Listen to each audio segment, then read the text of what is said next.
오늘은 모세의 신앙을 바라봅니다. 지난주에 이어서 오늘도 모세의 신앙을 바라보겠는데요. 오늘 말씀은 이렇게 시작이 됩니다. 애굽을 떠나 왕의 노함을 무서워하지 아니하고 이렇게 적혀져 있습니다. 모세가 애굽을 떠날 때는 두 번이 있었습니다. 첫 번째는 제일 처음 사고를 치고 도망갔을 때이고요. 두 번째는 다시금 하나님의 사명을 가지고 백성들에게 돌아오고 난 다음에 그 백성들을 이끌고 출애굽한 그 두 번의 애굽을 떠나는 사건이 있었습니다. 근데 이번 27절의 말씀은 왕의 노함을 무서워하지 아니했다라고 적고 있습니다. 첫 번째 애굽을 떠날 때는 바로를 두려워했습니다. 그러나 두 번째는 그러하지 않았죠. 오늘 27절은 다시금 돌아와서 10가지 재앙을 베풀고 그 다음에 출애굽한 그 사이에 우리가 본받아야 될 모세의 믿음을 적고 계신다라고 볼 수 있습니다. 오늘 말씀에 적혀져 있는 이대로의 이 모세의 믿음은요, 어떻게 보면 교과서적인 믿음입니다. 왕의 노함을 두려워하지 않고 보이지 않는 자를 보이는 자 같이 하여 참았다. 종교 개혁자인 루터가 이런 말을 했다고 합니다. 누구나 보는 것을 보지 않고 누구도 보지 못하는 것을 보는 것이 믿음의 본질이다 라는 것입니다. 우리 믿음의 처음의 싸움은요, 보이는 것과의 싸움에서부터 시작을 하는 겁니다. 인류 최초의 영적 싸움도 거기에서부터 시작을 하지 않았습니까? 하와가 선악과를 봅니다. 뱀은 선악과를 보게 합니다. 봤더니 이게 먹으면 지혜로워질 것 같은 거죠. 이걸 봤더니 이거 먹으면 문제가 해결될 것 같아 보일 정도로 보함직해 보였다라는 것입니다. 이 보는 것, 보이는 그대로 그가 느꼈지만 보이는 게 다가 아니지 않았습니까? 그건 오히려 큰 의미가 없었던 것이었습니다. 더 의미가 있는 건 보이지 않지만 그들에게 주셨던 하나님의 말씀, 그것을 더 보이는 것처럼 붙잡는 게 믿음의 승리고 본질이었다는 거죠. 근데 그 첫 번째 영적 싸움에서 실패했죠. 보이는 것에 끌려갑니다. 보이는 것을 두려워합니다. 그래서 오늘 이 모세의 믿음은 우리에게 귀한 도전을 주고 있는 것입니다. 모세가 노하는 걸 두려워하지 않는다는 것. 물론 하나님이 보내주시고 늘 하나님이 함께 하시면 담대할 수도 있겠다라고 생각하지만 법은 멀고 주먹은 가깝다고 바로의 칼은 늘 모세와 가까이 있었습니다. 갑자기 바로가 미친 척하고 칼을 휘두르면 모세는 그냥 하나님 말씀 들고 가는 거지만 거기서 큰 피해를 당할 수도 있는 그런 가능성들이 열려 있었다는 얘기죠. 그 가운데 두려워하지 않는 건 쉽지 않은 겁니다. 그 보이는 바로를 두려워하지 않고 보이지 아니하지만 보이는 분처럼 하나님을 붙잡고 그 사명을 감당할 수 있었던 그 모세의 믿음. 그 믿음이 오늘 우리가 본받아야 할 믿음이다라는 것입니다. 우리의 모든 삶의 자리에서 그런 시험들이 얼마나 많이 있습니까? 여러분들 지금 걱정하고 근심하는 대부분의 것들이 다 보이는 것에 매인 것 아니겠습니까? 눈에 보이는 것들 두려워하고 눈에 보이는 것들 때문에 여러분들 전전긍긍하지 않습니까? 근데 여러분 생각해 보십시오. 보이는 것이 그렇게 절대적인 권한을 갖고 있는 것이 맞습니까? 여러분들이 두려워하는 만큼 그것이 나를 완전히 주장할 수 있는 주권자이냐라는 것이죠. 우리가 그런 모든 유혹과 미혹됨에서 깨어 있어야 한다는 것입니다. 그래야 이 모세처럼 출애굽의 큰 은혜를 누리게 될 줄로 믿습니다. 그런데 우리가 이게 모세의 믿음을 본받으라고 하면 우리 안에 그런 생각을 갖게 되죠. 모세랑 우리랑 같냐라고 얘기할 수 있을 것입니다. 특별히 이 27절의 그 상황만을 보고도 그렇죠.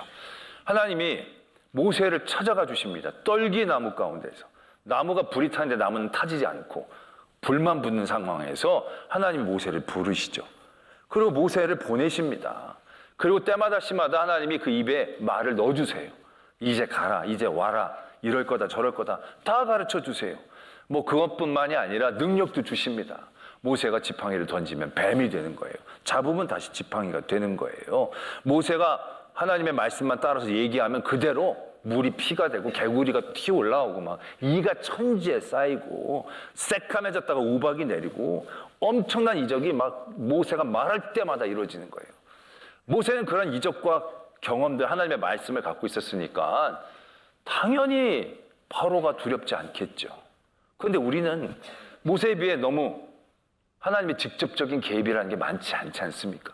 가야 될지 말아야 될지 그럴 때 하나님이 가라 마라 말해주신 경험도 별로 없고, 그렇게 기적과 이사를 베푼 경험도 없고, 그런 가운데 우리에게 이러한 모세의 믿음을 요구한다는 건 좀 너무 무리한 것이 아닌가라고 생각하는 경우도 있을 것입니다. 근데 여러분, 우리가 이 대목에서 분명히 생각해야 할 것이 있습니다. 그건 바로 뭐냐면, 내가 하나님의 말씀을 많이 받았다, 하나님과 지금 대화를 나눈다, 하나님의 많은 능력을 주셔서 그 능력이 우리가 얘기하는 대로 베풀어진다 라고 해서 바로를 두려워하지 않는 힘이 저절로 생기는 건 아니라는 겁니다. 내가 얼마나 많은 하나님의 능력과 이적을 갖고 있는 것과 바로를 두려워하지 않는 것은 그렇게 깊은 연관성을 갖고 있지 않다는 걸 여러분들 아셔야 합니다. 이것만 있으면 두려워하지 않겠지라고 생각하지만 딱 그렇지 않다라는 거죠. 우리가 엘리야 선지자를 한번 떠올려 볼 수 있어야 됩니다. 엘리야가 어떤 선지자이냐면 이스라엘 역사상 가장 위대한 선지자라고 얘기할 수 있는 사람이 엘리야입니다. 예수님이 변화산에서 변화하시면서 이제 내가 죽게 될 것을 대화를 나누십니다. 그때 딱 두 사람이 참석을 합니다. 그 두 사람이 누구냐면 한 사람이 모세고 그 다음에 엘리야입니다. 그 엘리야가 얼마나 귀한 사람인지 하나님이 소중히 여기시는 분인지 우리가 알 수 있는 대목이라는 거죠. 그 엘리야입니다. 이 엘리야가 엘리야 때에 이스라엘의 아합 왕이라는 왕과 이세벨이라는 여왕이 있었습니다. 이 두 사람이 참으로 악독한 왕이었습니다. 그래서 완전히 그 나라가 우상 숭배로 타락해 버립니다. 그래서 하나님이 3년 동안 비를 내려주시지 않습니다. 그 땅은요 1년만 비가 내리지 않아도 아무것도 못합니다. 그런데 3년이면 그들이 갖고 있었던 종자까지도 다 소비했을 그 타이밍이라는 얘기죠.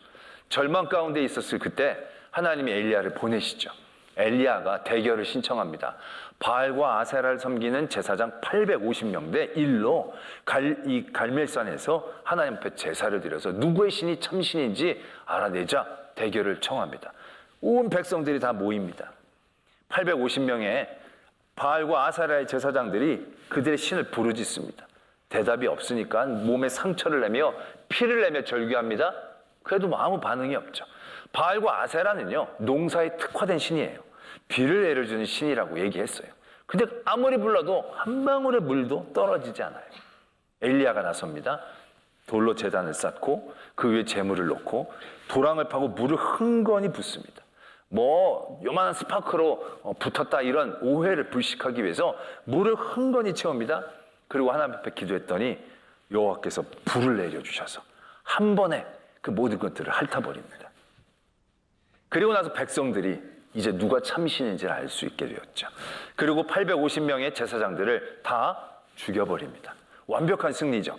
그리고 나서 다시 엘리야가 하나님 앞에 기도했더니 하늘에서 비가 쏟아지기 시작합니다. 얼마나 큰 승리를 이 엘리야가 경험한 것이겠습니까? 그리고 엘리야가 돌아왔습니다. 근데 그때 어떤 일이 벌어졌느냐 하면 이세벨 이 여왕이 엘리야를 위협합니다. 내일 이맘때까지 네 머리가 몸에 붙어있으면 내가 사람이 아니라고 아주 강한 말로 그를 위협합니다. 여러분 생각을 해보십시오. 지금 엘리야가 어떤 사건을 경험하고 왔습니까? 그가 기도할 때 하늘에서 불이 내렸고 대적들을 그의 손으로 다 처치했어요. 제가 동종업계에 같이 일하는 사람으로 얼마나 부러운지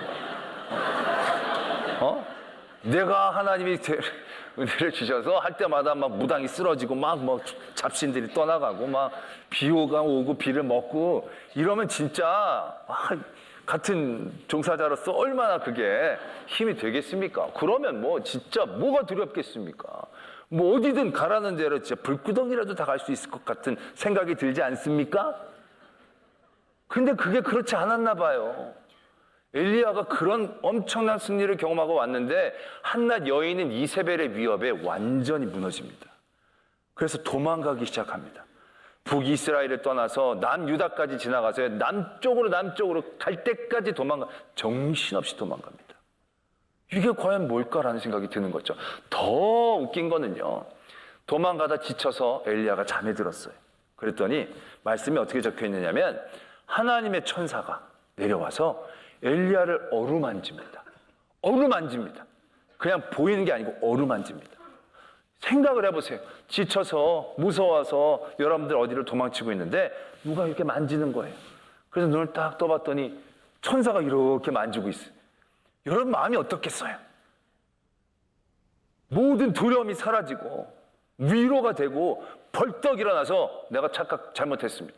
내가 다시금 나가서 이세벨과 싸우겠습니다. 이렇게 나오는 게 정상이라고 생각하지 않으세요? 내 만지기만 하면 말도 안 해. 내가 만지기뿐만 하는 게 아니고요. 천사가 물하고 떡을 계속 제공해 주는 거예요. 힘내라고, 지치지 말라고. 근데 그 엘리야가 그 물과 떡을 먹고 어떻게 했는지 아세요? 정신 차리고 도망갔어요. 정신 차리고 도망갔어요. 이게 납득이 안 돼요. 납득이 안 돼. 천사가 만지고 떡도 주고 물도 주고, 나는 진짜 같은 업계 종사자로서 만지시지를 않고 그냥 이렇게 쳐다만 봐주셔도 내가 진짜 불구덩이라도 갈 수 있을 것 같은데 그게 딱히 그렇지 않은가 봐요. 엘리야가 그렇게 무너진 거예요. 내게 하나님의 은혜가 있고 하나님의 능력이 있고 증거가 있는 것과 대적을 두려워하지 않는 건 딱 맞지 않는 거죠. 왜? 내게 하나님의 능력이 있다 할지라도 저 대적이 어디로 튈지 알지 못하니까 그걸 두려워하는 건 또 다른 믿음이다라는 것이죠. 오늘 그래서 27절의 이 모세의 믿음을 우리 다시 한번 찬찬히 바라봐야 돼요. 하나님이 증거 많이 주셔서 말씀 많이 주셔서 친구처럼 대면해 줘서 모세를 이 바로를 두려워하지 않은 게 아니라는 얘기죠. 그래서 다시금 그 사건의 말씀을 찬찬히 읽어봤습니다. 그러니까는 모세를 다시금 보내시고 10가지 재앙을 이렇게 이루시는 그런 과정들을 한번 찬찬히 읽었습니다.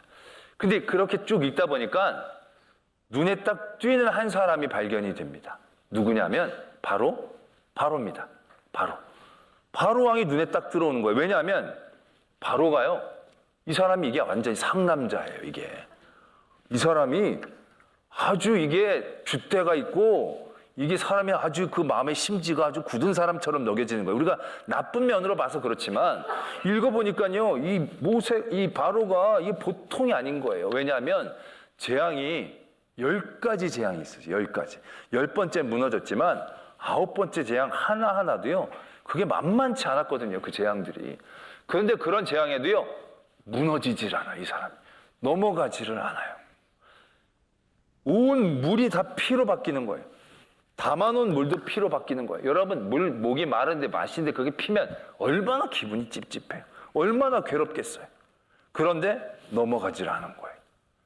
그러고 나서는 개구리들이 막 사방에서 튀어 올라오기 시작합니다. 막 떡반죽 그릇까지 침상까지 막 온 때 개구리가 한두 마리가 보면 귀여울 수도 있지만 그게 지천으로 깔렸다고 생각해 보세요. 얼마나 그게 끔찍하고 징그러워요. 그러니까 그거 좀 이제 쫓아내달라고 해서 쫓아냈더니 그게 쫓아가지 않고 개구리가 그대로 죽었어요. 그러니까 그 많은 개구리들이 썩어나가는 그 냄새하고, 여러분 생각해 보세요. 정말 지긋지긋하지 않겠어요? 그게 끝이 아니에요. 그 다음엔 이가 막 생겨나가지고 모든 가축하고 사람들을 물기 시작하는 거예요. 우리는 지금 모기한테 물리지 이나 벼룩한테는 별로 많이 못 물렸지 않습니까? 근데 우리 옛날 그런 거 있잖아요. 이 잡다가 다 태운다고. 그게 아주 괴롭고 이게 정말 성가시고 너무 힘들다는 거죠. 그 이가 그게 막 달라붙었다고 생각해 보세요. 얼마나 그게 끔찍하겠어요. 이게 3번째예요. 지금 3번째. 아직 7개나 남은 거예요. 그런데 여기까지도 말씀은 이렇게 적고 있어요. 그가 완악하여 거들떠도 안 봤다는 거예요. 그 다음에 파리들이 막 득식을 하는 거예요. 여러분, 파리지만 파리가 득식을 가면 그 다음에 뭐가 남는지 아세요? 구더기가 끼는 거예요. 막 구더기가 끼고. 그 반응 좋아요. 막 그럼 생각해 보세요. 정말 막 끔찍하고 더러운 것들이 지금 요게 4번째예요. 4번째. 이 정도 되면 웬만하면 물론 이스라엘의 노동력이 귀하죠. 수백만이라는 그 숫자가 포기하기는 아깝겠죠. 그래도 피로 바뀌었다 개구리로 나왔다가 이가 됐다가 파리로 났다가 이게 아주 우리가 혐오스러운 것들로 막 하면 사람이 질리잖아요. 벌써 그런 게. 그러다 보면 이게 그래도 살고 봐야지 이거 야 빨리 다 데리고 나가라 그럴 수 있잖아요. 그런데 이 바로가 심지가 굳어요. 이게 꼼짝을 않는 거예요. 그 다음에 뭐예요? 가축들이 죽어나가는 거예요. 이제 경제적인 손실들이 막 일어나는 거예요. 그래도 그 정도는 아랑곳하지 않는 거예요. 바로가. 그 다음에 악성 종기가 나는 거예요. 못벼루지 하나만 나도 고통스러운데 꼭 종기가 나면 진짜 고통스럽고 막 모든 살을 막 쥐어짜는 것 같이 아프거든요. 그걸 모든 사람들이 종기가 나서 막 앓고 힘든 거예요. 여기가 6번째예요, 지금. 근데 여기까지 모세도 자기도 종기가 났을 텐데, 아니 바로도 났을 텐데 여기서 꿈쩍도 안 해요. 꿈쩍도 안 해요. 여기서 한번 모세를 부르지도 않아요. 그 다음에 우박이 내리니까 탁 쓰러지는 거예요. 우박이 엄청 컸나 봐요. 가축이 맞아 죽을 정도의 우박이니까 가축이 맞아 죽고 식물들이 다 짓이겨지는 거예요. 근데 그때 아직 밀과 쌀보리가 싹이 나지 않은 때였어요. 요만큼의 가능성만 있어도 이 바로는 포기를 안 하는 거예요. 여기서도 안 보내는 거예요. 그 다음에 메뚜기 떼가 덮치기 시작한 거예요. 뭐 남은 걸 다 갉아먹기 시작하는 거예요. 이때쯤 되니까 신하들이 질려서 얘기해요. 아니 바로요, 지금 우리나라가 망하는 게 눈에 안 보입니까? 이거 완전히 망했습니다. 이걸 근데 어떻게 그냥 둡니까? 어떻게 좀 해봐야 되지 않겠습니까? 신하들까지 질릴 정도로. 그런데 이 바로는 심지가 굳어요. 꿈쩍도 안 하는 거예요. 꿈쩍도 안 하는 거예요. 와, 이게 8번째인 거예요. 8번째. 그때까지도 물론 중간에 뭐 마음이 약간 살랑살랑 거린 적이 있지만 그 어려움이 사라지는 그 직후에 바로 원상복귀돼 가지고요. 절대 못 나간다. 절대 못 나간다. 나가려면 너희들만 어른만 나가든지 조건을 막 붙여가지고 절대 안 보내주는 거예요. 와, 이 정도 되면 바로 이 사람도 보통 사람이 아니라는 생각이 들 수밖에 없잖아요. 이 정도 되면요, 모세가 참 질렸겠다라는 생각이 드는 거예요. 아니 모세도 지금 이 정도 되면 얘가 KO 당할 만한데, 이 정도 팔이 막 이 정도는 웬만한 사람이면 KO 당할 만한데 이 바로는 끄떡을 안 하는 거예요. 될 듯 하다가 그래 우리가 요것만 쫓아내주면 우리가 보내줄게. 그러면 기대감을 갖다가 해주면 안 된다. 그거 벌써 한 서너 번 당했잖아요. 그러면 낭망이 됐어. 야, 이 바로는 벽인가 보다. 이 사람이 아닌가 보다. 절망하고 낭망할 수 있을 거예요. 모세 자체가 질릴 수가 있을 거예요. 그런데 보면요, 재밌는 게 이 모세가 히브리서에서 이 참았다라고 얘기하는 이 말이 헬라어인데, 이 헬라어의 언어적 그 근원을 따라가면 이게 어떤 언어와 맞닿아 있냐면 이 바로가 완악했다라는 이 완악함과 모세가 참았다는 말이 같은 어원을 갖고 있다라는 얘기. 이 모세는 이 바로가 완악한 만큼 모세도 거기에 뒤지지 않게 참아냈다는 거예요. 막 이렇게 인내하고 참는 게 아니라 아주 강하게 견뎌나갔다는 거예요. 야, 이건 도대체 뭔가? 이 모세가 지독한데 더 지독하게 견뎌낸 이 모세의 믿음은 어디에서부터 시작된 것인가? 그 이유를 우리가 알 수가 있습니다. 이 바로의 완악함을 보면요, 바로가 물론 교만해서 완악했고 아직 남은 게 있어서 완악했지만 그가 완악할 수 있었던 것, 9번째까지 완악함으로 버틸 수 있었던 것은 하나님께서 그의 마음을 완악하게 하셨기 때문이다라는 겁니다. 하나님께서 늘 여호와께서 바로의 마음을 완악하게 하셨으므로 바로가 완악하게 나오는 거예요. 그럼 하나님이 왜 바로의 마음을 완악하게 하셨을까? 빨리 풀어가지고 이스라엘이 빨리 나오면 더 좋을 텐데. 그 이유를 하나님이 모세에게 직접 말씀해 주세요. 출애굽기 10장 1절부터 이렇게 말씀이 적혀져 있어요. 여호와께서 모세에게 이르시되 바로에게로 들어가라.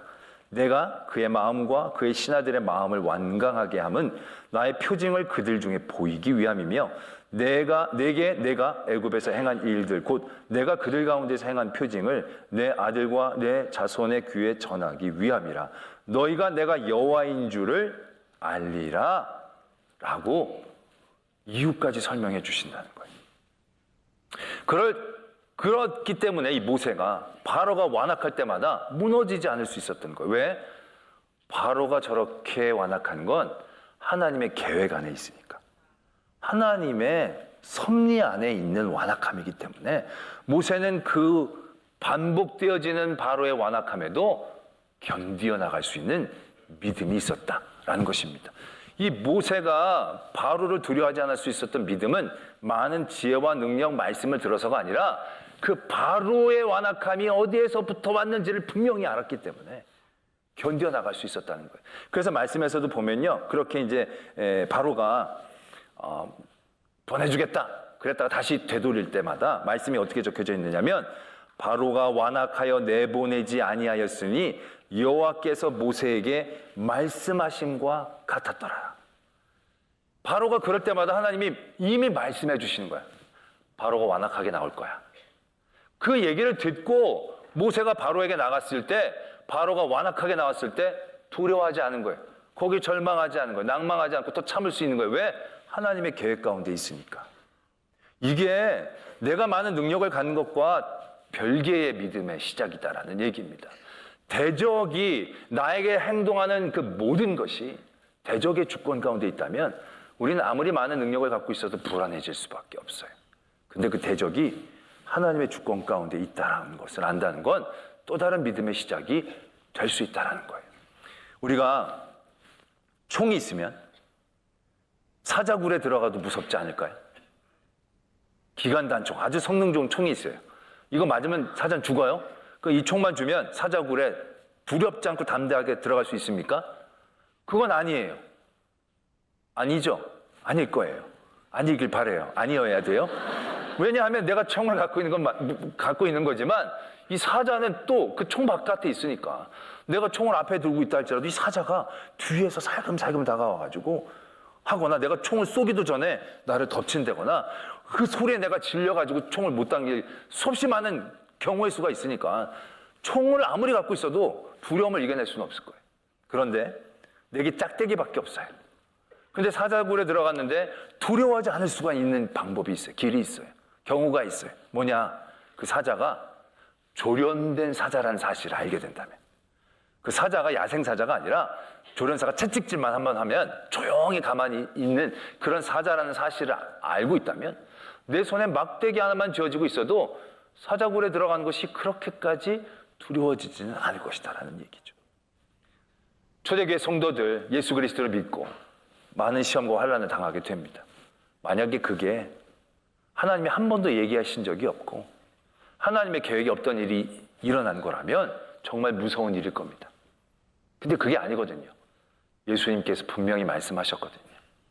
분명히 대적들이 너희들을 힘들게 하고 죽이고 잡고 때릴 거라고 많은 하나님의 사도를 통해 말씀하셨거든요.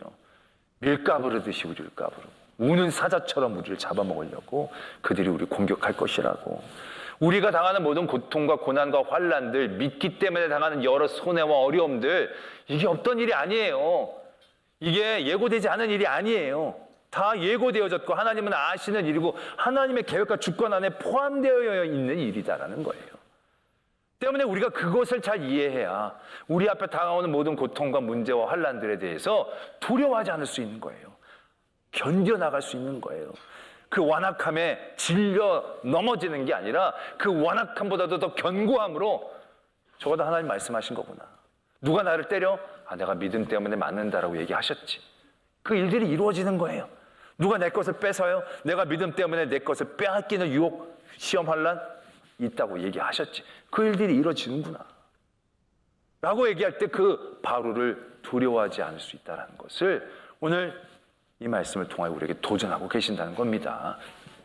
우리가 우리의 삶의 자리에서 얼마나 많은 환경과 상황들이 빠르게 바뀌고 있습니까? 그 상황 가운데 우리는 살아남기 위해 얼마나 전전긍긍합니까? 요즘 우리는 AI 시대를 맞이하고 산다라고 얘기하잖아요.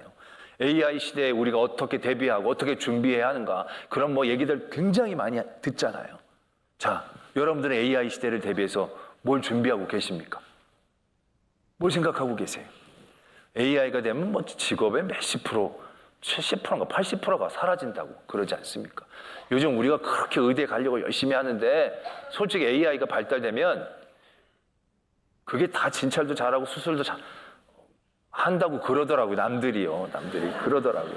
그러니까 그거 이제 지금 열심히 그 대학 갔는데 졸업할 때쯤 되면요, AI가 발달해서요 필요 없게 될지도 모르는 거예요. 이 생각 저 생각하면 애들 의대를 보내야 되나 말아야 되나, 내가 다시 뭔 기술을 배워야 되나, 굉장히 두렵고 근심이 될 만한 상황들 가운데 우리가 있잖아요.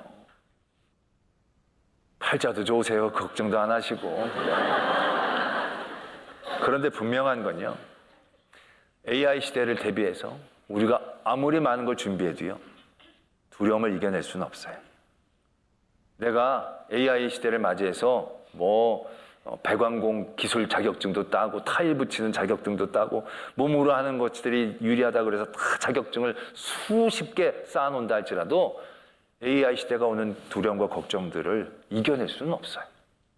여러분들 자녀를 위해 많은 것들을 준비했지만 자녀들에 대한 걱정을 안 하고 살 수 있습니까? 여러분들 건강 위해 얼마나 많은 거 좋은 거 다 드시고 얼마나 많은 운동들 다 하시고 해마다 건강검진 다 하지만 건강에 대한 걱정과 염려 없이 살아가십니까? 아니에요. 수백만 가지 준비를 해도요, 바로를 두려워하지 않을 수 없는, 바로를 두려워하지 않는 건 쉽지 않아요. 우리가 중요한 건 바로에 대해서 정확히 아는 게 중요한 거예요. AI 시대 오지요. 그러나 AI가 아무리 발전해도, 그게 아무리 기계로 만들었고 사람이 만들었다 할지라도 하나님을 넘어설 수는 없습니다. AI가 주권자가 될 수는 없는 거예요. 하나님이 주권자이십니다. 때문에 우리는 그런 모든 상황 환경 가운데에서 오늘 모세처럼 바로를 두려워하지 않고 보이지는 아니하시지만 보이는 모든 것들을 주관하시는 그 하나님을 바라보며 담대히 견디어 나갈 수 있는, 그래서 하나님의 승리의 자리에 온전히 설 수 있는 저와 여러분들이 되어지기를 도전합니다.